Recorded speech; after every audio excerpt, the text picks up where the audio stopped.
Om Gurur Brahma Gurur Vishnu Gurur Devo Maheshwara Guru Sakshat Param Brahma Tasmai Sri Gurave Namaha. So in the last discourse we completed up to verse number 61 from the 18th chapter of Ashtavakra Gita with 100 verses in the 18th chapter.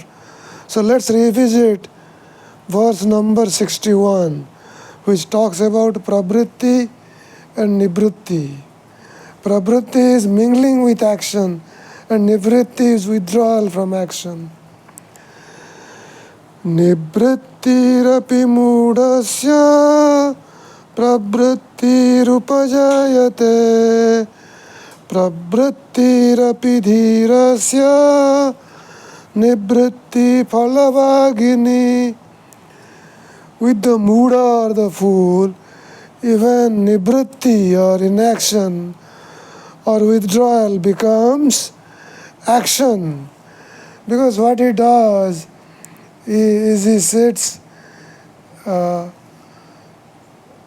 idly doing nothing but thinking thoughts, so it becomes action. If he thinks that he is in inaction, he is not. He is accruing the results of his karma or action.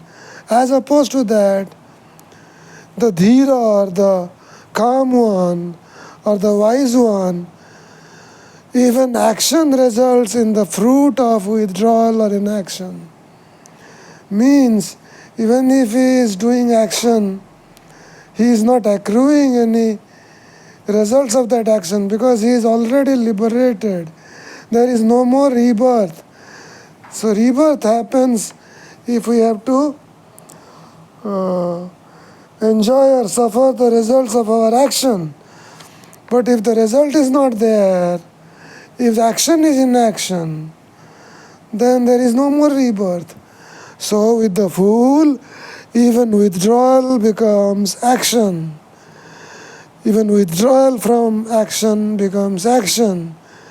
With the wise, even action results in the fruit of withdrawal, which means there is no rebirth, there is no reincarnation, because there are no fruits to enjoy or suffer from.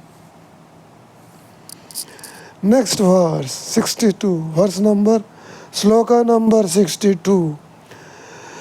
Parigrahesu vairagyam prapyo mudasya drishyate dehe vigalita sasya kva raga kva viragata. The fool often shows aversion to his possessions. So it's an outward show only. Inwardly he is hankering after his possessions. If he has left some possessions at a friend's place, his mind will always be on that. Parigrahesu vairagyam prapyo mudasya drishyate dehe vigalita sasya kva raga kva viragata.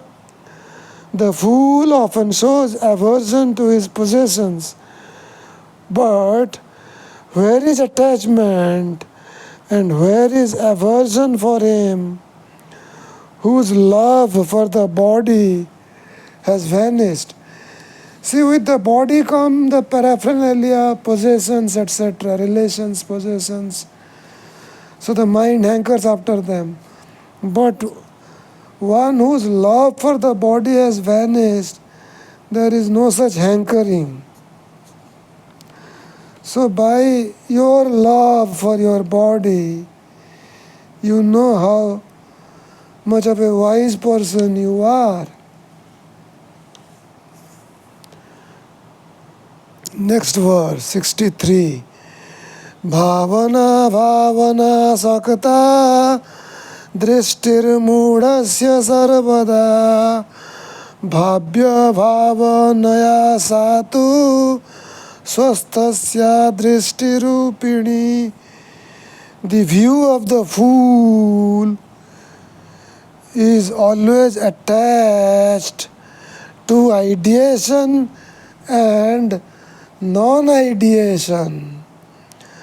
But the view of one established in the self, in the Atman, though engaged in the ideation of objects, is of the nature of non-ideation.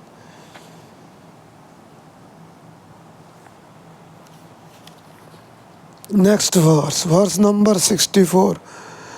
Sarvarambhesu nisigamo yascharet balavan muni nalepastasya shuddhasya kriyamanepi karmani.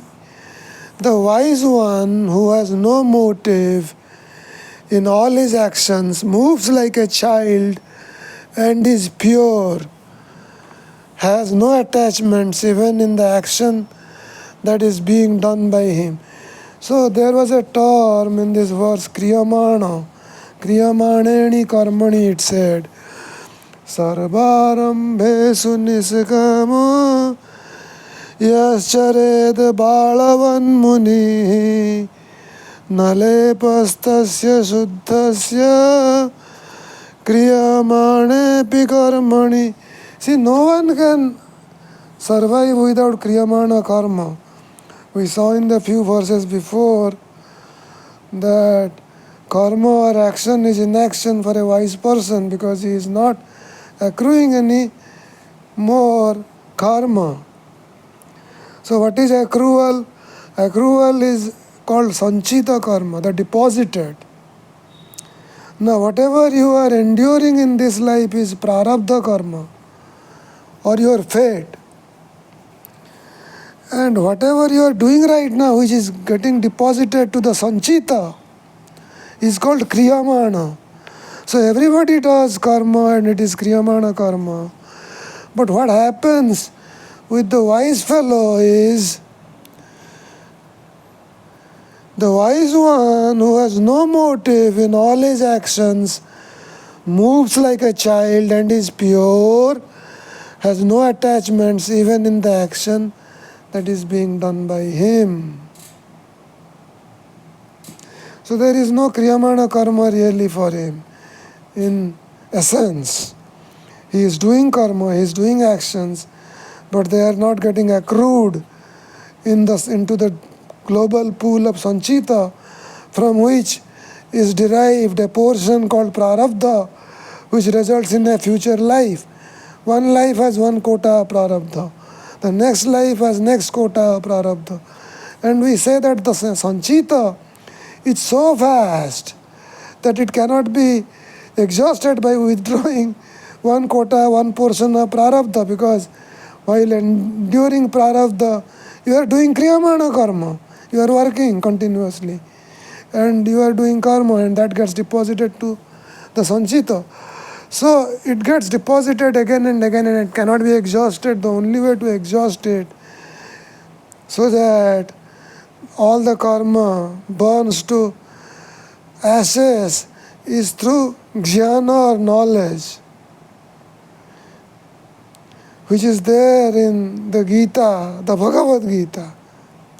Jnana agnihi sarva karmani bhasmasat kurute tatha yatha indhasi samidhognir bhasmasat kurute Arjuna.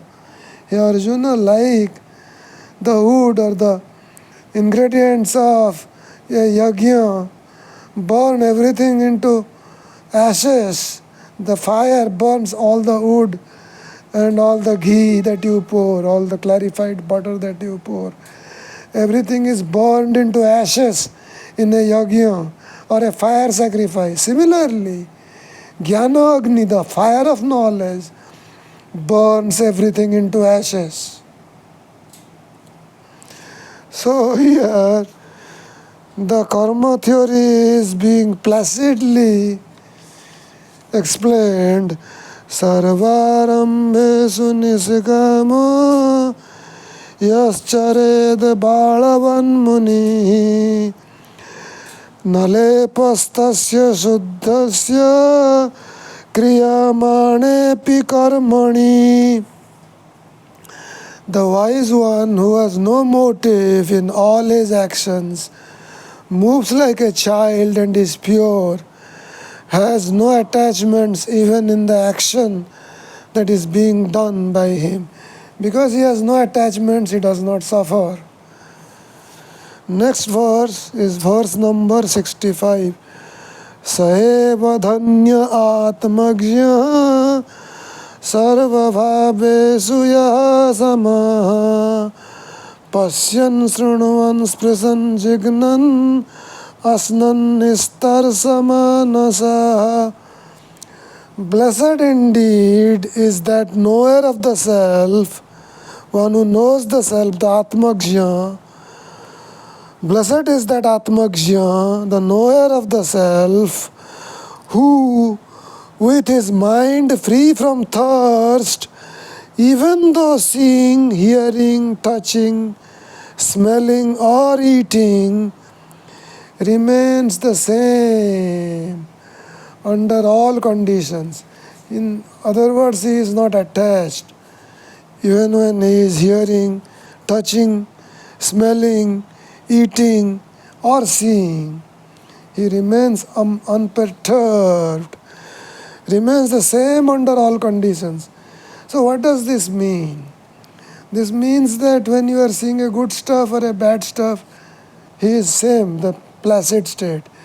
Whether he is in a park in India where there is filth everywhere, or in a nice park, in Menlo Park, or in Palo Alto in California, where it's all green lawns and workers working, mowing the lawns, and it is all very clean and neat and beautiful, he is the same. Similarly for other stuff, whether he is eating good stuff or bad stuff, which is not very tasty, he is the same. Whether people tell him nice things or are harsh to him, when he hears that, he is the same. That is a Atmagya, a knower of the self, who is same. So this sameness is also prescribed in Bhagavad Gita, where it says Samatvam Yoga Uchyate. Yoga is the evenness of mind. Next verse. Sloka number 66. Kva samsara kva cha bhasa kva sadhyam kva cha sadhanam akasasyeva dhirasya nirvikalpasya sarvada. Where is the world and where is its ego? Where is the end and where are the means? For the wise one, who is ever changeless, like Akasha, like the universal space. Sajayatyartha sannyasi purna swarasa vigraha akritrimo navachirne samadhiryasya vartate. Hallelujah to him who has renounced all desires, who is the embodiment of perfect bliss, which is his own nature, and who is spontaneously absorbed in the unlimited space. Sajayat. So this is verse number 67. 6-7. Sajayatyartha sannyasi purna swarasa vigraha akritrimo navachirne samadhiryasya vartate. Hallelujah to him who has renounced all desires, who is the embodiment of perfect bliss, which is his own nature, and who has spontaneously and who is spontaneously absorbed in the unlimited space or akasha. Next verse, which is verse number 68. Bahunatra kimuktena jnata tattva mahashaya bhoga moksha nirakankshi sada sarvatra nirasa. He is nirasa everywhere. Rasa is juice. Nirasa is without juice. Means he is basically devoid of all passions. So the entire verse is, in short, here there is no need to say more. The great souled one who has realized the truth is free from desire for sense enjoyments and for spiritual liberation. He is devoid of all passions in all places and at all times. Next verse, verse number 69. 69. Mahadadi jagadvaitam namamatra vijrimbhitam vihaya suddha bodhasya kim krityam avashishyate. What remains to be done by one who is pure consciousness? Nothing remains to be done by him. If he is expounding the slokas of Ashtavakra Gita, it is for his own pleasure, but he doesn't have to do that. What remains to be done by one who is pure consciousness? He has renounced the pluralistic world which begins with Mahat. Mahat is a concept. In Vedanta metaphysics, Mahat, from Mahat has come everything. The total intellect is the Mahat. He has renounced the pluralistic world which begins with Mahat and is manifested merely by various names like planet Earth, Sun, Milky Way, galaxy, everything, all the creation has come from Mahat. So what remains to be done by one who is pure consciousness? He has renounced the pluralistic world which begins with Mahat and is manifested merely by various names.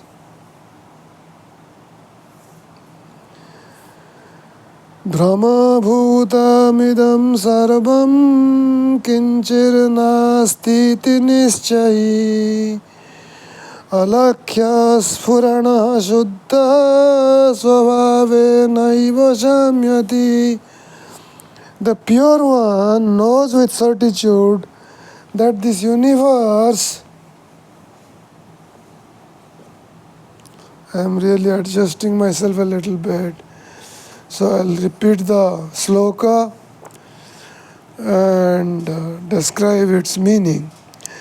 Brahma bhutamidam sarvam kinchir nasti nischai alakhya sphurana masuddha svabhave naiva samyati.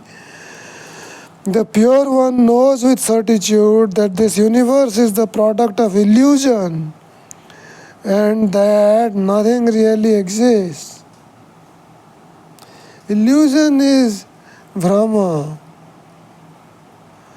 You know, Brahma means, an example is given, a snake in a rope. It's somewhat dark. You are walking and suddenly you see a snake and you stop.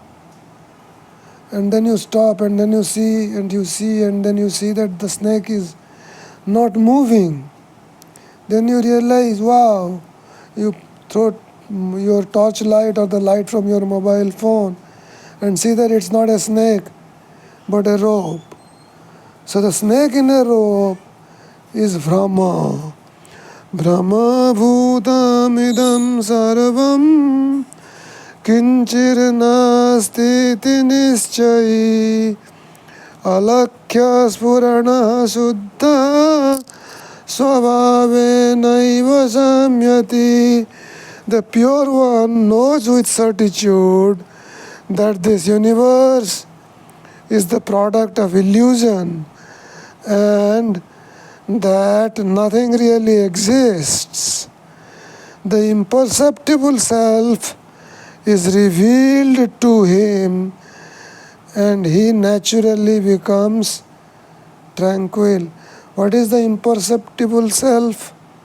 The imperceptible self is this Atman, and it is described here as Alakya Spurana, to whom the imperceptible is revealed. Brahma Bhutamidam Sarvam Kinchir Nastiti Nischayi Alakya Spurana Suddha Swabhavenaiva samyati. The pure one knows with certitude that this universe is the product of illusion and that nothing really exists. The imperceptible self is revealed to him and he naturally becomes tranquil. Spurana rupasya drishya bhavamapashyata Kva vidhi kva cha vairagyam kva tyagah kva samopiva. Rules of life, dispassion, relinquishment, control of the mind. What are all these to one who is of the nature of pure effulgence and who does not perceive the phenomenal world at all? Spurato nantarupena prakriting cha napasyata kva bandha kva java moksha kva harsha kva vishadita. Where is bondage? Where is liberation? Where is joy? Where is sorrow? All these. Where is bondage? Where is liberation? Where is joy and where is sorrow for one who does not perceive nature or the relative existence, but sees only the self shining in endless forms? The self, when I say the self, it's with a capital S, self. It's a translation of the Sanskrit word Atma or Atman. Atma is the soul, the human soul, or the soul of an animal is also Atma. The same Atma or the same self pervades everything. It pervades all human beings, all animals, all plants, everything. So here he is saying, where is bondage, where is liberation, where is joy, where is sorrow for one who does not perceive nature, the relative existence, but sees only the self shining in endless forms. Buddhi pariyanta sansare maya matram vivartate. Buddhi pariyanta samsare maya matram vivartate.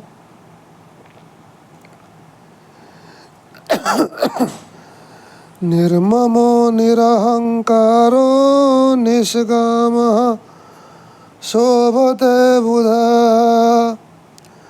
The illusion of this phenomenal world prevails until self-knowledge.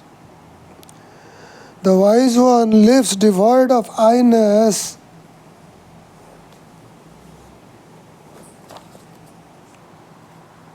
devoid of mindness, and free from passions. So the wise one is devoid of I-ness, mindness, and free from passions. So where the me is, if you follow other philosophers, including say Jiddu Krishnamurti, he will say where me is, the other is not, the other being God or Atman or what have you. So in a wise one, there is no I-ness or mindness. As long as this I-ness and mindness is there, a person is not liberated. Though he may wish to think that he is not. Buddhi pariyanta samsare maya matram vivartate. So the word vivarta means it is continuously changing. The illusion of this phenomenal world prevails until self-knowledge. Nirmamo nirahankaro nishgama shobhate buddha. The wise one lives devoid of I-ness, devoid of mindness, and free from passions. So this was verse number 73. Now verse number 74. Akshayam gata santapam atmanam pasyato mune kva vidya cha kva va vishwam kva dehoham mameti va. To the wise one who perceives the self as both imperishable and free from grief, where is knowledge and where is the universe?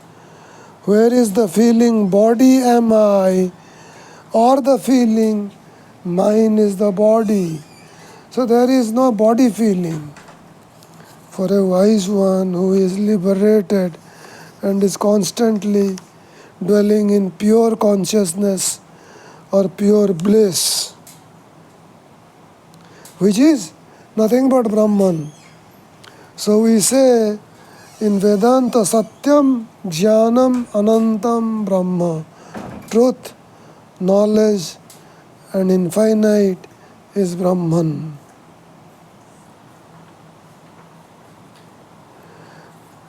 So once more, verse number 74.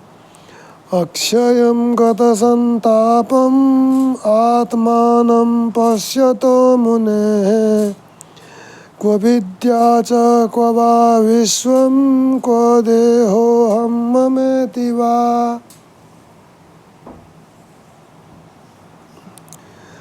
To the wise one who perceives the self as both imperishable and free from grief, where is knowledge and where is the universe? Where is the feeling body am I, or the feeling mine is the body? Where is that? It isn't there. Nirodhadini karmani jahati jadadhir yadi manorathan pralapamscha kartumapnotyatat kshanat. No sooner does a man of dull intellect give up the practices of mental control, then he becomes a prey to desires and fancies from that very moment. So a dull-witted one has to practice mental control, has to practice concentration, meditation, dharana, dhyana, and samadhi. Now, a wise person doesn't have to practice samadhi. So these are the 8 steps of yoga, yama, niyama, asana, pranayama, pratyahara, dharana, dhyana, and samadhi. So here we are mostly dealing with dharana, dhyana, and samadhi, the 3 internal ones. The other 5 were external ones and are beyond the scope of this discourse, but they come in the Yoga Sutras of Patanjali. Yama, niyama, asana are the postures of yoga. Pranayama is the breath control, like breathing through left and breathing out through right, and breathing in through right and breathing out through left. This is merely the beginning of pranayama. Pranayama is prana plus ayama. Ayama is the expansion of prana or the vital force which is flowing in your body. If it expands, then you can control more and more of the nature. Then pratyahara is the withdrawal of senses from sense objects. So yama, niyama, asana, pranayama and pratyahara are the 5 external means. Then the 3 internal means of the Ashtanga yoga or the 8-limbed yoga are dharana or concentration, dhyana or meditation, and samadhi or superconsciousness. So dharana is withdrawal of the senses and concentrate. Dhyana is dharana is concentration. Pratyahara is withdrawal of the senses, and then concentrate on, say, bhrumadhya or the middle of the eyebrows, or concentrate on your nose tip. So these are all practices of yoga. So he says that no sooner does a man of dull intellect give up the practices of mental control, then he becomes a prey to desires and fancies from that very moment. So he has to practice all these methods of yoga, like sit in a lotus pose and concentrate on your nose tip, or sit on a lotus pose and concentrate on the middle of the eyebrows like this. All this is needed, and all these practices are given in the 6th chapter of Bhagavad Gita as to how to practice all these concentration and mental control practices, because these are required for a dull-witted one. Manda srutvapi tadvastu na jati vimudhatam nirvikalpo bahiryatnat antar vishaya lalasa. This is a funny verse. It says, a man of dull intellect, even after hearing the truth, does not give up his delusion, though outwardly, through suppression, he may appear to be without mental fluctuations. A craving for sense objects shall linger in him. So a dull-witted one, he has to practice mental control, he has to practice concentration, dharana, and meditation, dhyana, and 12 dhyanas are samadhi. He has to practice 12 hours of meditation, and that becomes one samadhi. He has to practice 12 hours of concentration, dharana, and that becomes one dhyana. So where is it mentioned that 12 dharanas is one dhyana and 12 dhyanas is one samadhi? This is mentioned in Yoga Chudamani Upanishad. So if you are interested, you can procure that from Bihar School of Yoga, Yoga Chudamani Upanishad, and read it and practice some of the things. Now we will continue with this verse, which is verse number 76 in the 18th chapter of Ashtavakra Gita, in the next discourse. Hari Om Tat Sat, Hari Om Tat Sat, Hari Om Tat Sat.